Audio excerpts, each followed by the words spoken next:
যারা প্রথমে সৌদি আরবে আসবেন, আকামা হয়ে গেছে, কিন্তু আকামাতে আপনাদের নাম ভুল আছে। আপনাদের পাসপোর্টের সাথে ইংরেজি নাম ঠিক আছে, কিন্তু আরবিতে আপনাদের নাম ভুল হয়ে গেছে। তো এই ধরনের লোকদের কিছু ব্যাংকে অ্যাকাউন্ট করতে সমস্যা হবে, যেমন Saudi national bank, STC digital bank, SBA bank, তাছাড়া আরও অনেক ব্যাংকেও হতে পারে সমস্যা হবে। এই জন্য আজকে আপনাদের সাথে এই বিষয়ে যাদের সমস্যা তা নিয়ে কথা বলবো।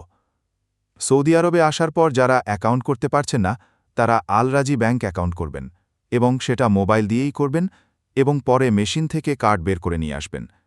এবং আপনাদেরকে আরও একটি কথা বলি, সেটা হচ্ছে আপনারা সৌদি আরবের একটি ডিজিটাল ব্যাংক আছে, যার নাম D360। এটি একটি ডিজিটাল ব্যাংক, আর এর মাধ্যমে আপনি যে কোনো দেশে টাকা পাঠাতে পারবেন, কোনো কস্ট ছাড়া, কোনো ফি ছাড়া, কোনো ধরনের কোনো ফি লাগবে না। এই ব্যাংকে টাকা পাঠাতে আপনাদের কোনো ধরনের অতিরিক্ত পয়সা খরচ করতে হবে না। এই দুটো ব্যাংকে অ্যাকাউন্ট আপনারা করে ফেলতে পারবেন, যাদের নামে সমস্যা আছে, এবং যাদের নামে সমস্যা নেই, সবাই করতে পারবেন। এবং আমি রেকমেন্ড করব আপনারা সবাই আল রাজিতে একটি অ্যাকাউন্ট করবেন, এবং পরে D360 ব্যাংক অ্যাকাউন্ট করবেন।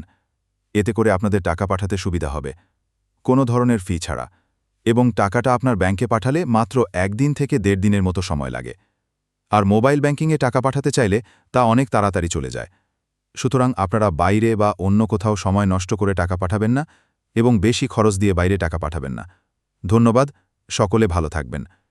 প্রয়োজনীয় গুরুত্বপূর্ণ কোনো তথ্য প্রয়োজন হতে পারে আপনাদের, তাই এই চ্যানেলটি সাবস্ক্রাইব করে রাখবেন।